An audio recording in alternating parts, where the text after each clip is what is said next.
about aliens? I don't think there are any. At one time, I thought that there were, simply based upon documents that I'd seen while I was attached to the intelligence briefing team, Commander-in-Chief of the Pacific Fleet. At that time, and even for many years afterwards, I did not believe that the government would use me in that way. I had devoted my whole life to government service. I had been in the Air Force, I was in the Navy, I was a river patrol boat captain in Vietnam. I had proved myself. I had combat ribbons with the V for Valor. There was no doubt of my loyalty to my country. And maybe that's why it was so easy to use me, because I wouldn't doubt that what I saw was real. But over the years, I've done a lot of research. What I've discovered is there's no proof existing anywhere that extraterrestrials are real, or that have ever visited this planet, or that they exist anywhere in the universe. There is not one shred of evidence anywhere. There is lots of evidence, tons of it in fact, that there are a group of people collectively known as the Illuminati who want us to believe in some extraterrestrial threat from space so that they can cause a world government, bringing together of all the people to resist that external threat. We only need gaze back from Vietnam to today to see the extent to which these false flag operations, hoaxed events, exaggerated threats can stampede a populace and the Congress and the presidency into very dangerous and bad decisions.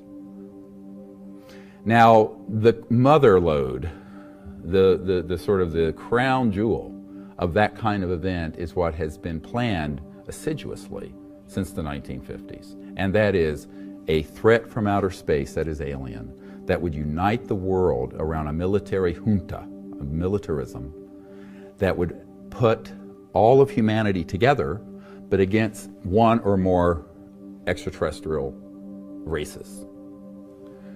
Now that plan, which they came up with in the 1950s, has been very carefully rolled out.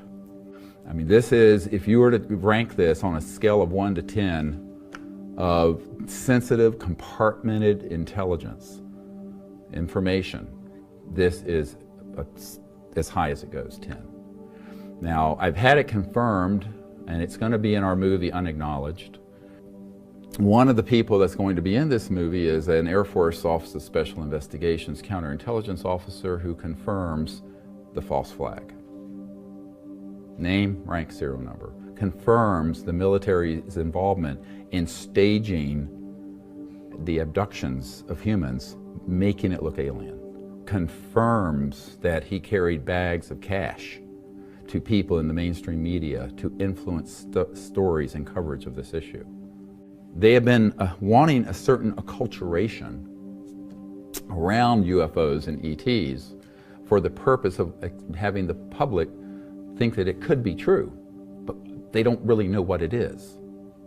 So right now, more than half the public, over this longitudinal, long-term psychological propaganda warfare program launched in the 50s, believe UFOs are real. They believe there's intelligent life in the universe. But that's about where the granular knowledge ends. There's not a lot of granular knowledge, detailed knowledge of what all this is. There's another category, and this is more difficult to understand, and that is electromagnetic assets. And these include electromagnetic systems that could optically, like a very advanced hologram, simulate an event. Electromagnetic systems that have been called popularly electronic warfare systems that are psychotronic and radionic, that interface with consciousness and thought. And electromagnetic systems that can affect large segments of the population when targeted. Now, these began to be developed quite in an advanced fashion by the 40s and 50s. And by 1956, it had been accomplished to the point of state-of-the-art. And the first time that I saw any reference to that, I was reading some papers from the Carnegie Endowment Fund, and there was a record of a speech Well, it was a dinner for Viscount Ishii of the Japanese delegation, the Japanese imperial delegation, in 1917. And John Dewey was one of the speakers. And the first sentence out of his mouth as I was reading this almost fell out of my chair, because this was in 1917. And he said the best way to cause all the people of the world to come together in one world government and end war forever would be if we were attacked by some other species from some other planet. And boy, that just clicked with me, and I knew that that this is just another scam. This is the age of deception. There's no doubt about it. And then 8 times during Reagan's administration, he inserted almost the exact same phrase into 8 of his speeches. I couldn't help at one point in my discussions privately with General Secretary Gorbachev, when you stop to think that we're all God's children wherever we may live in the world, I couldn't help but say to him, just think how easy his task and mine might be in these meetings that we held if suddenly there was a threat to this world from some other species, from another planet, outside in the universe. We'd forget all the little local differences that we have between our countries, and we would find out once and for all that we really are all human beings here on this earth together. Well, I don't suppose we can wait for some alien race to come down and threaten us, but I think that between us we can bring about that realization. In our obsession with antagonisms of the moment, we often forget how much unites all the members of humanity. Perhaps we need some outside universal threat to make us recognize this common bound. I occasionally think how quickly our differences worldwide would vanish if we were facing an alien threat from outside this world. And yet, I ask you, is not an alien force already among us? What could be more alien to the universal aspirations of our peoples than war and the threat of war? I think maybe I'd answer it this way. I keep, in my frustration sometimes, you know, actually, if you count some of the things going on in smaller countries and all, there have been about 114 wars since World War II. But I've often wondered, what if all of us in the world discovered that we were threatened by a power from outer space, from another planet?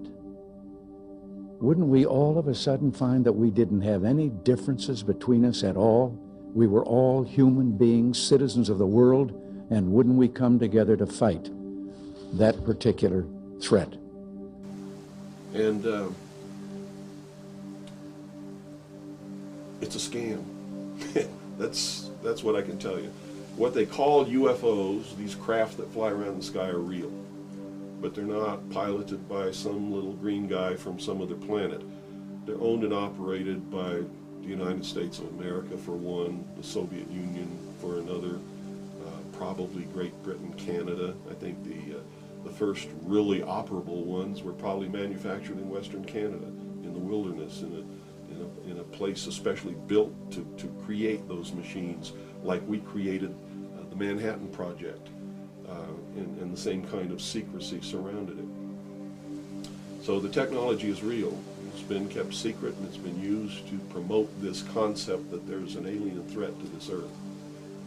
The cattle mutilations I've discovered in my research are nothing more than what's left after the government does its secret tests on the low-level radiation leakage from its atomic weapons assembly plants and atomic power plants.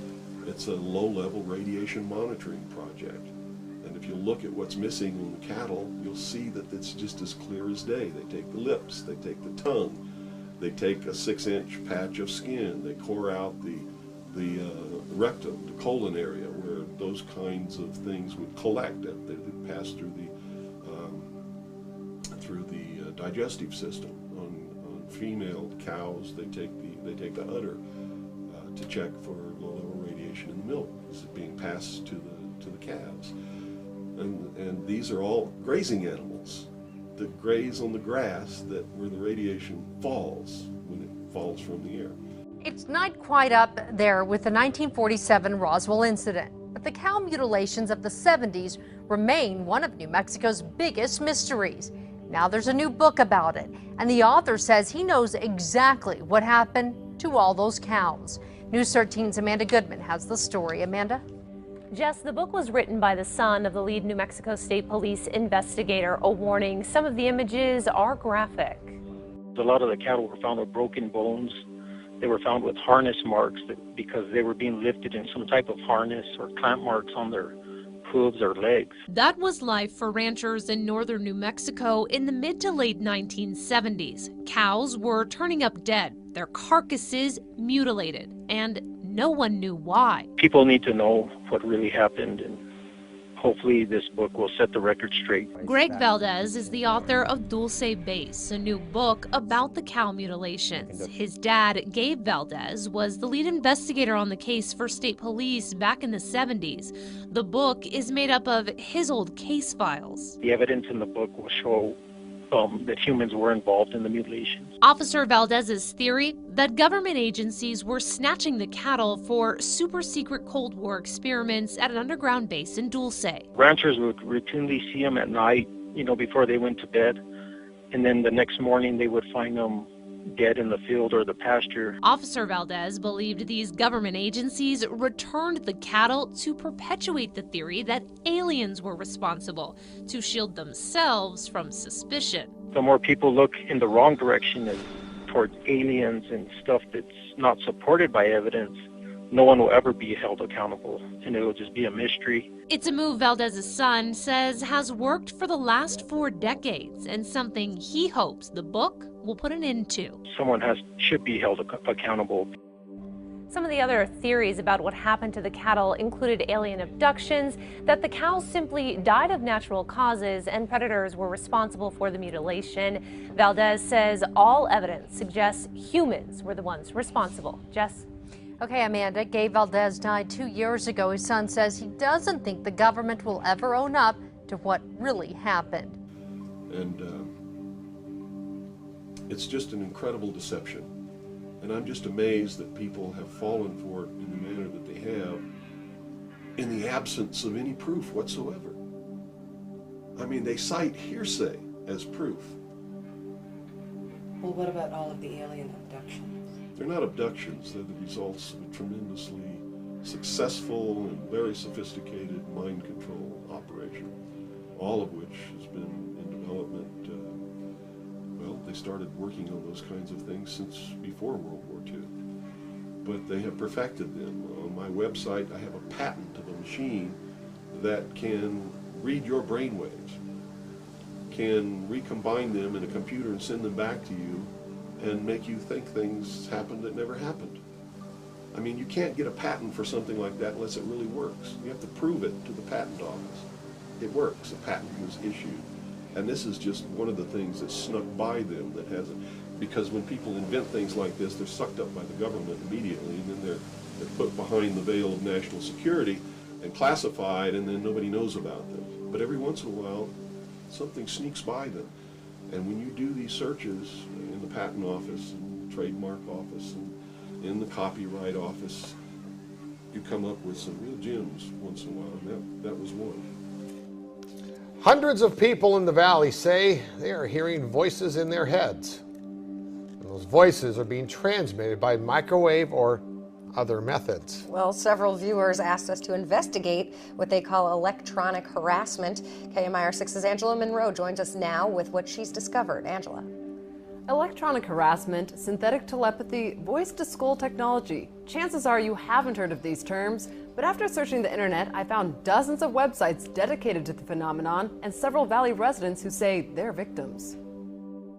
How much more can you invade me than to go into my brain? It sounds like somebody else is reading the book, only it's thoughts. We're not having a group hallucination. This is actually something that's happening. These men all live in the area, didn't know each other before the voices started, and say someone is playing mind games with them. Mostly it's a lot of derogatory comments about whatever you're thinking about. Only time I ever had a whole sentence, he said, this is not about you, which just frosted me. If it's not about me, what the hell am I going through all this for? Kevin Bond says he used to have a normal life. I was living in the San Diego area, was clerking for a federal judge, and I noticed that I was being followed by a whole bunch of people. According to the websites, what Bond is describing is called gang stalking. He moved to Palm Springs to escape. I started hearing, as you'll hear, hearing voices and what they'll call voice to skull or microwave hearing. Bob Stansfield says his experience was similar and started a decade ago. They were active in following me around here, and I started hearing the voices a little bit after the vehicular stalking. Randall Ringer says the voices started when he was undergoing chemotherapy. The first thing that was said was Randall Ringer. And I sat up straight and I went into the bathroom, and I looked in the mirror, looked myself in the eyes, and I said, did that really happen? Bond says he's found more than 300 victims locally and is tracking others across the state through billboards.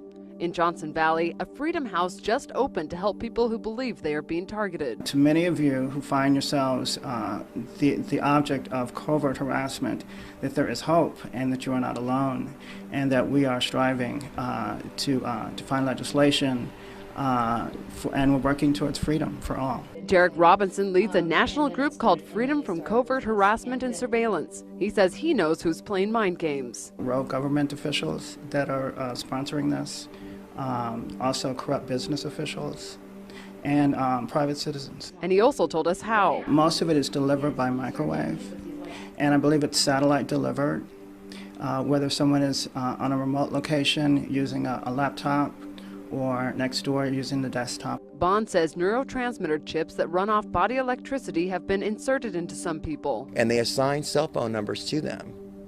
The cell phone numbers are then run through a computer, and a computer translates your thoughts. This crime has been available to the military for 60 years. We sat down with local psychiatrist Dr. Alan Drucker to get his professional opinion. There's no scientific evidence and there's no objective evidence to show that what they believe to be happening is factually true. So what does the doctor believe is behind these voices? Information that I found on many of these websites really confirms or is consistent with what I see in delusional disorders. But these men disagree. I've been to a psychiatrist and they gave me anti-schizophrenia medication and it did absolutely nothing whatsoever. However, Dr. Drucker says delusional disorder has no real medical treatment and is believed to start because of disrupted dopamine pathways in the brain. These pathways then start to fire or get triggered in the absence of actual stimulation of a person actually speaking or the radio being on, etc. Dr. Drucker says dopamine can be disrupted for a variety of reasons: a genetic predisposition, illicit drugs, and even chemotherapy. These men have their own theories why they're being harassed. I think that I was targeted because I'm gay. I reported someone for selling what I thought they were selling drugs, and they were. Nationwide, this crime is committed about 60% against white women ages from 30 to 38. But in Palm Springs, it's almost 98% gay men. It does tend to occur more in populations of individuals who are marginalized or in some way stigmatized in society. But these men disagree and say police and the psychiatric community need to take them seriously. When I worked with the government, I heard a lot of people coming in saying, I'm hearing voices through my tooth. Now I look back and I think, are they like I am now and I just didn't pay attention? For them, the voices are a waking nightmare. Also, the congressional investigations into the intelligence community has revealed the existence of these programs. There's no secret about it. It's documented. Project Artichoke, Project MK Ultra, MK Naomi. I could go on and on and on all day long. And if you had the time in your movie, we could lay out all the documentation, which is official government documentation, and prove beyond any shadow of a doubt that it's true. Well, there was a large series of Senate hearings in the mid to late 70s, and then a whole round of declassification of documents. And basically not much of anything's been declassified since then. So we learned that the CIA was formed in 1947. Its first documented mind control program began in April 1950, which was called Bluebird, which was 3 months before the start of the Korean War. And the disinformation about that was that the mind control programs were all reactive to what the communist Chinese were doing during the Korean War, but clearly not true. And then there was just a series of projects. So Bluebird became Artichoke, which became MK Ultra, which became MK Search, which runs up to 1973. And then there was parallel programs, MK Naomi and a bunch of others. And they involved all kinds of different experiments, some of which sound like science fiction. Contracts with many of the major universities, with investigators cleared at top secret and knowing it was CIA money. Well, one of the experiments was done at Ionia State Hospital. This is MK Ultra, which is in Michigan. And all the psychiatrists involved who were cleared at top secret were former military doctors. And basically the experiment was they take incarcerated sex offenders who are in a mental hospital. They interrogate them using various kinds of drugs, marijuana, amphetamines, alcohol, and so on. And what they're trying to do is extract information from them about crimes they've committed for which they've never been charged. So the whole idea then being, well, if we can draw some information out of these guys, maybe when we're interrogating foreign agents, we can do the same. And there was a team called the Artichoke team, which did interrogations in safe houses on, they didn't say exactly who it was, but it was actual people of interest, foreign agents and so on. And the Artichoke team used the Artichoke method, which included IV drugs, alcohol, good cop, bad cop, sensory deprivation, sensory isolation, all these techniques that were studied under this series of programs. Let's see, this is now, we're in the late 50s into early 60s. In MK Ultra, a program that was called Operation Midnight Climax, which is extremely thoroughly documented. People who were former agents of what was the Bureau of Narcotics, which is now the DEA, basically built safe houses and built in those safe houses what looked like a brothel setup. And when you look at the requisitions, it's like satin sheets and all kinds of things to hang on the wall. And the guys running the program hired prostitutes to go out and pick up guys at bars, bring them back to the safe house, have sex with them, dose them with LSD without their knowledge, and the CIA guys would watch through a one-way mirror. So if that wasn't documented, you would just think somebody made that up. But that's what it is. It's not extraterrestrials coming down. The human body cannot pass through walls or roofs, or through windows that are closed. You know, this is all the product of the imagination and people's willingness to believe something because they want it to be true. I don't know why they would want it to be true. You see, because if it were true, these are not friendly aliens. They're doing some terrible things to people. If I were to kidnap somebody, pass them up through the roof, take them somewhere, and perform operations on them, and take samples of semen and ova from their, reproductive organs, and plant thoughts in their mind, and all this kind of stuff, and then bring them back, guess where I'd be right now?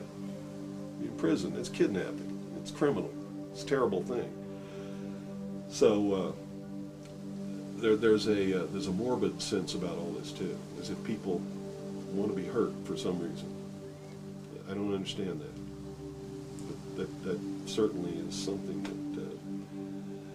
that somebody needs to look at. Why do people feel that this needs to be real? What in them says I want to be abducted and abused and kidnapped and raped and all of this stuff against my will? Because they seem to take some kind of satisfaction that this is happening. Stories of UFO sightings and alien abductions date back centuries. And unless President Trump declassifies the Area 51 files, rumors of aliens and the men in black who protect us will always remain. But my next guest says the rumors are true because he says he was abducted by aliens 45 years ago. Calvin Parker joins me now. All right, so Calvin, just so I understand this and we'll make it easy for the audience to understand, you claim you were abducted when you were with a friend 45 years ago, and now that your friend has unfortunately passed away, you feel comfortable sharing it because he didn't want to really go too public with it. But let's start from the beginning. You were walking where and what happened? We were fishing. We actually got off work in Pascagoula, Mississippi, and was fishing at the old Shaw Peters shipyard, and that's where something come in from behind us, and I'm not for sure if it was aliens or what it was, but I'm just assuming it was. And they landed behind us, and 3 of them got out and took, 2 of them got a hold of Charlie, and 1 got a hold of myself. Okay, 1 second. Okay, so when they were coming down, what were they in? Were they in some sort of spacecraft? Well, no, I was facing the river, and we just seen some lights behind us. So when we turned around, the light got so bright, and they was already there. We didn't even hear them land. They was probably the length of a football field behind us. So what did they look like when they came into your line of vision? Well, they had kind of gray wrinkled skin like a elephant or a manatee or something. And then when we got on board, one looked a little, you know, a little more like a human than an elephant like that, but kind of female-looking creature. Okay, so maybe a female alien. And then what did they do to you when they took you up in space or wherever they took you? Well, when I was aboard the ship, the female reached and run her finger down my throat and tried to mess with my nasal cavity, looked in my nose, and there was something that come out of the ceiling, and it just clicked about 4 times, and I figured it was like an X-ray or something, whatever they use. And it went back up in the ceiling. Then she summons the old Big Ugly when it come got me, and he took me back outside and set me down at the river. Okay. Were you terrified? How did you feel when you were being, I wouldn't, maybe probed is the wrong word, but examined by the female alien? I was scared. I was naturally afraid, and I think they give us an ejection, though, of some kind when they got us, and that's what we assumed when we got to the hospital the next day. Then they took us to Keesler to check us for radiation. And you say you passed a polygraph test, is that true? I did, a polygraph, a voice stress test. Wow. There was eyewitnesses to this account. Wow. I mean, Dr. Ford from the top of the show also passed a polygraph. So I don't know what to make of that. All right, listen, Calvin, I appreciate you coming on and telling us your story. And I wish you the best of luck in life. It sounds like you're doing just fine. And, you know, if they ever come get you again, tell them to come visit Waters World, all right? I'm ready to receive them. You know, if anybody has a doubt about the credibility of the story, they'll read the book, Pascagoula, The Closest Encounter, My Story, Calvin Parker. It's documented in there. Every little thing in that book is documented. All right. Well, Calvin, I'm glad you came onto Waters World, and thanks for sharing your story. Thank you for having me. And nobody's talking about the fact that this is a terrible thing to happen. If I were to do that to you, you wouldn't be too happy, would you? But somehow it's okay if an alien does it? I don't think so. It's all bullshit. It's a lie.